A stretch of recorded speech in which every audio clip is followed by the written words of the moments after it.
만약 제가 이집트의 피라미드, 마추픽추의 성벽, 그리고 잃어버린 문명에 대한 신화가 모두 하나의 고대 비밀로 연결되어 있다고 말한다면 어떨까요? 모래 아래에 묻힌 비밀이 아니라 모두가 방문할 수 있는 사원의 벽에 뚜렷이 새겨진 비밀입니다.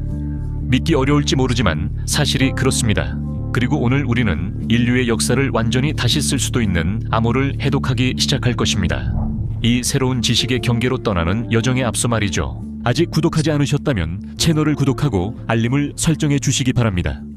이것이 저희의 작업을 지원하는 가장 좋은 방법이기 때문입니다. 그리고 이 놀라운 이야기의 다음 장을 놓치지 않기 위해서입니다. 인류 역사의 광대한 무대에는 여전히 많은 어두운 영역과 답을 기다리는 미해결 의문들이 존재합니다. 선사시대로 거슬러 올라가는 유물들과 고대 건축 지식을 조용히 지키는 수호자처럼 서 있는 기념비들에 얽힌 미스터리들이 존재합니다. 여러분은 페루 산맥의 쿠스코, 마추픽추, 삭사 유아만의 웅장한 벽과 뛰어난 건축 기술을 떠올려 본 적 있나요? 이러한 고대 문명들이 어떻게 첨단 금속 도구의 도움 없이 이토록 웅장한 건축물을 만들어낼 수 있었을까요? 이 거대한 돌덩이들을 어떻게 운반하고 세우고 맞춰 넣었을까요? 볼리비아의 티와나쿠에서도 마찬가지로 매혹적인 수수께끼가 등장합니다. 이곳은 해발 3,800m의 장엄한 티티카카 호수 근처에 위치해 있습니다. 이곳에는 아주 오래된 문명의 유적이 남아 있으며 그 경이로움 중에서도 특히 태양의 문이 눈에 띕니다. 이 문은 무려 18톤에 달하는 단일 암석을 조각해 만든 것입니다. 이것들은 지구의 신비로운 장소 중 일부일 뿐이며 그 목록은 매우 길 수 있습니다. 하지만 어쩌면 이들을 해독하기 시작할 열쇠는 특정한 장소에 있을지도 모릅니다. 그 열쇠를 담고 있을지도 모르는 기념비적인 장소 말이죠. 이집트의 역사뿐만 아니라 인류 전체에 잊혀진 한 장을 위해서도 말이죠. 그리고 그 열쇠를 찾기 위해 우리는 이집트로 가야 합니다. 에드푸 신전은 메의 신 호루스에게 바쳐졌습니다. 호루스는 이시스와 오시리스 사이에서 태어났습니다. 이곳은 비교적 최근에 지어진 건축물로 실제로 프톨레마이오스 시대에 세워졌습니다. 그러니까 기원전 237년에서 57년 사이에 지어진 것이죠. 하지만 이 신전은 훨씬 더 오래된 신전을 기반으로 세워졌습니다. 그 신전은 고왕국 시대, 즉 기원전 2700년에서 2200년 사이에 지어진 것으로 추정됩니다. 하지만 에드푸 신전의 특별함은 그 오래됨이 아니라 신전에 새겨진 비문에 있습니다. 신전에 남아있는 비문들은 사실상 최초의 시대에 대한 놀라운 언급들을 드러냅니다. 파라오 왕조가 등장하기 전 신들이 다스리던 시기입니다. 많은 이집트 학자들이 신화적이거나 전설적인 것으로 여기는 이 개념은 사실 이 놀라운 문명의 탄생에 관한 더 깊은 진실을 감추고 있을지도 모릅니다. 이 고대 비문들에 기록된 내용에 따르면 신적인 존재들로 이루어진 문명이 실제로 이집트 왕조 사회가 등장하기 전에 세상을 다스렸다고 합니다. 따라서 그들이 이집트의 문명을 가져왔으며 농업, 천문학, 기하학, 그리고 다른 기본적인 지식들을 가르쳤다고 합니다. 결국 에드푸 신전에 남아있는 비문들을 읽어보면 고대 이집트인들이 그들의 지식을 스스로 창조했다기보다는 실제로는 그것을 물려받아 오랜 시간에 걸쳐 전승해왔다는 여러 가지 단서들이 있습니다. 모든 신성한 기념물의 건축 역시 아주 오래된 존재들로부터 전해진 설계와 건축 지식을 따르고 있는 것으로 보입니다. 이런 주장들을 이해하려면 고대 그리스인들이 이집트에 대해 어떻게 말했는지 살펴보는 것이 도움이 됩니다. 우리 그리스인들은 이 민족에 비해 어린아이입니다. 그들은 우리보다 전통이 10배 오래됐기 때문입니다. 그리고 과거의 소중한 기억들 중 아무것도 우리나라에서는 오래 살아남지 못하겠지만 이집트는 아주 오래전 시대의 지혜를 기록하고 영원히 보존해왔습니다. 우리가 덧붙일 수 있는 것은 물론 이런 증언들은 역사가들에게 신화의 산물, 즉 지어낸 이야기로 여겨지기 때문에 실제로는 아무런 가치가 없다고 본다는 점입니다. 하지만 이런 믿음은 현대 사상에서의 깊은 오해에서 비롯된 것입니다. 실제로 신화라는 단어는 고대인들이 부여했던 의미와는 다른 의미를 갖게 되었습니다. 오늘날 우리는 신화라는 단어를 주로 우화나 전설이라는 의미로 사용하지만 과거 사람들에게는 다른 의미가 있었습니다. 신화라는 용어는 그리스어에서 유래했으며 말, 판결, 선언, 즉 이야기나 역사를 의미합니다. 고대 그리스 시인 헤시오도스에게 신화적 이야기는 사람들의 정신에 지울 수 없을 만큼 깊이 새겨질 수 있도록 감정적으로나 정신적으로 그들을 몰입시키는 방식으로 전해지는 역사였습니다. 이것이 사실임을 경험과 고고학의 역사 자체가 말해줍니다. 예를 들어 오랫동안 일리아스에 묘사된 트로이아 도시가 신화적인 도시, 즉 호메로스가 완전히 창조해낸 허구의 도시라고 여겨졌습니다. 하지만 1871년 모험가이자 탐험가인 하인리히 슐리만은 일리아스에 담긴 지리적 단서를 따라 다르다넬스 근처의 터키 서부에서 트로이아를 발견했습니다. 아스클레피오스여, 너는 이집트가 하늘의 한 모습이라는 것을 모르느냐? 언젠가는 그것이 헛된 일이 될 때가 올 것이다. 이집트인들이 신성을 진심으로 경외하고 섬겼던 것과 우리의 모든 신성한 예배가 쓸모없고 무의미해질 것이다. 신들, 즉 우주의 여행자들은 땅에서 하늘로 돌아갈 것이고 이집트는 버려질 것이다. 한때 종교의 집이었던 땅은 황폐해지고 신의 존재가 없는 채로 남게 될 것이다. 미친 사람은 용감한 사람으로 여겨질 것이고 악한 자는 선한 사람으로 평가받게 될 것이다. 영혼에 관해서, 그리고 영혼이 본래 불멸하며 불멸에 이를 수 있다는 믿음에 대해서는 내가 너희에게 가르쳤던 모든 것을 조롱할 것이고 심지어 그것이 거짓이라고 스스로 믿게 될 것이다. 이 고대 왕국을 세운 최초의 왕들의 존재에 대해서는 여러 자료에서 그 흔적을 찾을 수 있습니다. 예를 들어 고전시대의 작가들이 이에 대해 언급하고 있습니다. 하지만 이들은 토리노 왕실 파피루스라는 유명한 고대 이집트 문서에서도 등장합니다. 이 문서는 19왕조 말 또는 20왕조 초에 작성된 것으로 고대 이집트의 10명의 최초 통치자들의 이름이 나열되어 있습니다. 바로 그리스 역사가 의세비오스가 헬리오폴리스 신전의 사제이자 신성한 기록 보관자인 마네토를 인용하면서 의세비오스는 이집트 문명이 기원전 3500년에 시작되었다고 말합니다. 이는 공식 연대기보다 훨씬 이전입니다. 그리고 이집트 문명의 건국은 태초의 왕들에게까지 거슬러 올라가며 그들은 무려 13,900년 동안 통치했다고 합니다. 하지만 고대 이집트 문명을 세운 이 신들이나 태초의 왕들은 누구였을까요? 그들의 지혜는 어디에서 온 것일까요? 그들은 다른 세계에서 온 존재들이었을까요? 아니면 잃어버린 고도로 발전된 문명의 후계자들이었을까요? 에드푸 신전의 비문은 또 다른 중요한 단서를 제공합니다. 건국 신들은 한 섬에서 유래했다고 합니다. 이 원초적 존재들의 고향 땅은 지중해의 경계를 넘어 있었지만 대재앙으로 인해 그 섬은 순식간에 파괴되고 말았다고 합니다. 좋아요. 이 단서를 따라가 보겠습니다.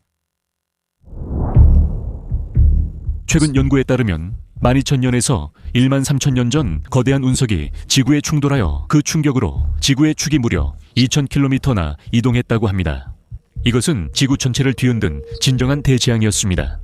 격렬한 지진과 끔찍한 화산 폭발이 일어났죠. 이로 인해 해수면이 상승하여 지구의 많은 육지가 물에 잠기게 되었습니다. 이 사건은 세계 거의 모든 문화의 신화 이야기를 아는 사람들에게는 결코 새로운 일이 아닙니다. 비록 어떤 이들에게는 이것이 단지 환상적인 이야기일 뿐이지만 말이죠. 잠시 상상해 봅시다. 이 대재앙이 일어나기 전에 우리 지구에는 발전된 문명이 존재했다고 가정해보면 이 이야기를 뒷받침하는 단서들이 있을까요? 한번 들어봅시다. 플라톤이 무엇을 이야기하는지요? 플라톤은 이집트에 다녀왔고 원초적 신들의 지혜를 간직한 사제들을 만난 적이 있다는 것을 기억해야 합니다. 그리고 이제 친구 티마이오스여, 신화는 있고 오래된 이야기를 들어보게. 오늘 일어나는 일과 오래전에 일어났지만 알 가치가 있는 일들을 발견하게 될 것이네. 지금 우리가 아틀란티스라고 부르는 땅에는 넓고 큰 섬과 그 주변의 많은 섬들을 다스리는 강력한 왕들이 있었네. 또한 이 섬은 우리 진짜 바다를 둘러싼 대륙의 일부까지 지배하고 있었지. 그래서 그 당시에는 우리 바다가 헤라클레스의 기둥 안에 있었기 때문에 전 세계에 접근할 수 있었네. 그리고 지금은 바다가 된 그곳이 그때는 진정한 바다였다고 할 수 있지. 하지만 플라톤은 여기서 더 나아가 황금시대라고 부르는 이전의 시대를 묘사하지. 그 시절에는 크로노스 신이 자애로운 목자처럼 다스렸다고 해. 황금시대에는 인간이 도시를 짓기 훨씬 전부터 행복이 지배했어. 크로노스는 어떤 인간도 다른 인간을 지배하거나 부당한 일을 저지르지 못하게 했지. 신은 우리를 다스릴 때 우리가 양떼를 돌볼 때 쓰는 방법과 똑같은 방법을 사용했어. 양떼의 우두머리로는 어린 양이나 수샹이 아니라 목동, 즉 그들과는 다른 종에 속하고 더 우월한 존재를 세우지. 유의 스토리. 지식의 경계에서 플라톤은 세상이 더 높은 신들에 의해 통치되던 시기를 묘사합니다. 이 신들은 인간의 몸을 빌린 하위 신이나 반신들에게 인간을 교육하고 지혜로 이끌게 했다고 합니다. 이 신들은 그래서 선한 목자의 역할을 맡아 인류를 이끌고 지구를 나누어 가집니다. 이것이 신성한 왕조의 시작일 것입니다. 우리 채널 시청자분들께는 이 이야기가 익숙할 것입니다. 우리는 이미 다른 지역과 문화에서도 비슷한 이야기를 찾았습니다.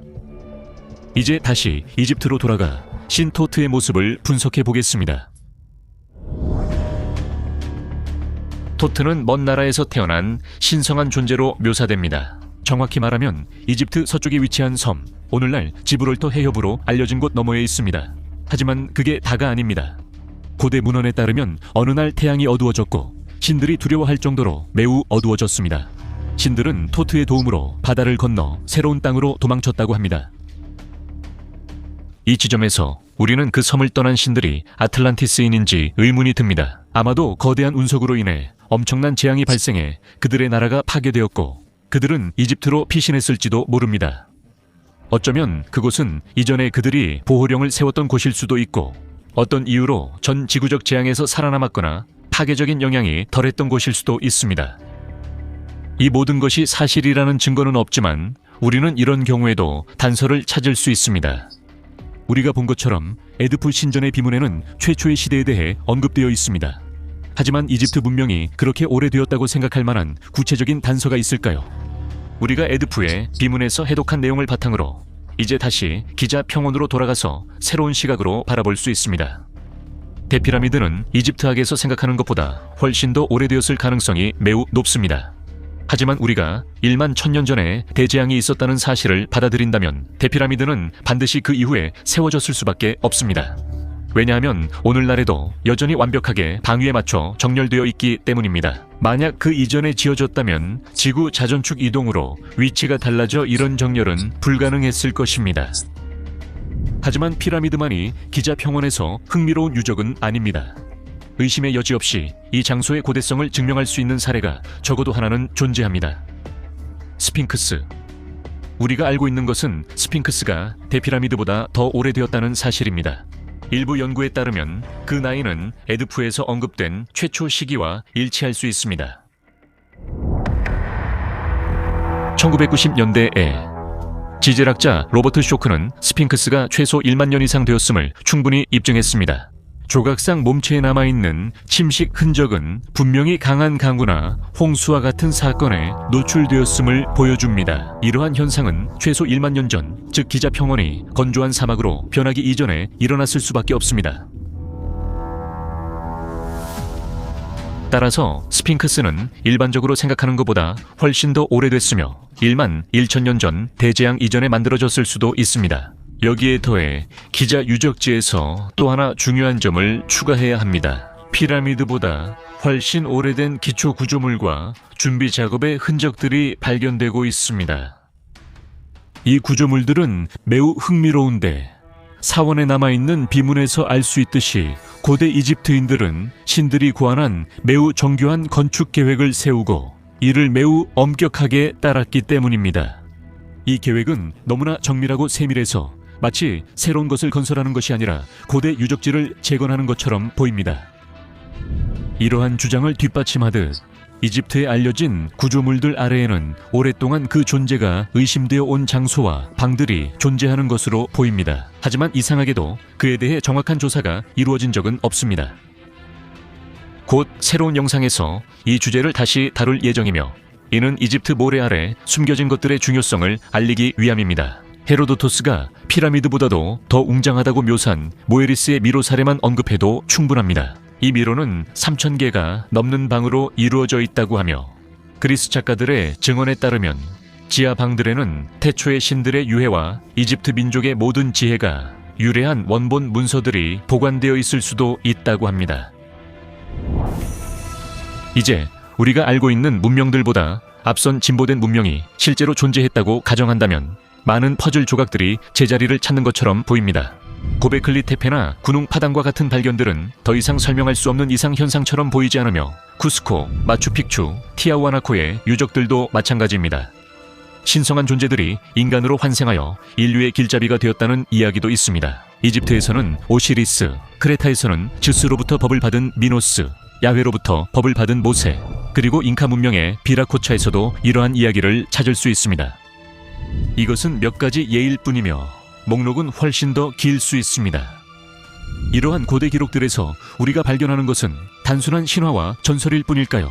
아니면 우리의 역사가 훨씬 더 복잡할 수 있음을 시사하는 것일까요? 에드푸 신전에 말하는 돌들에서 시작해서 모든 미스터리는 더 크고 일관된 그림 속에서 제자리를 찾는 것처럼 보입니다. 여러분의 의견이 궁금합니다.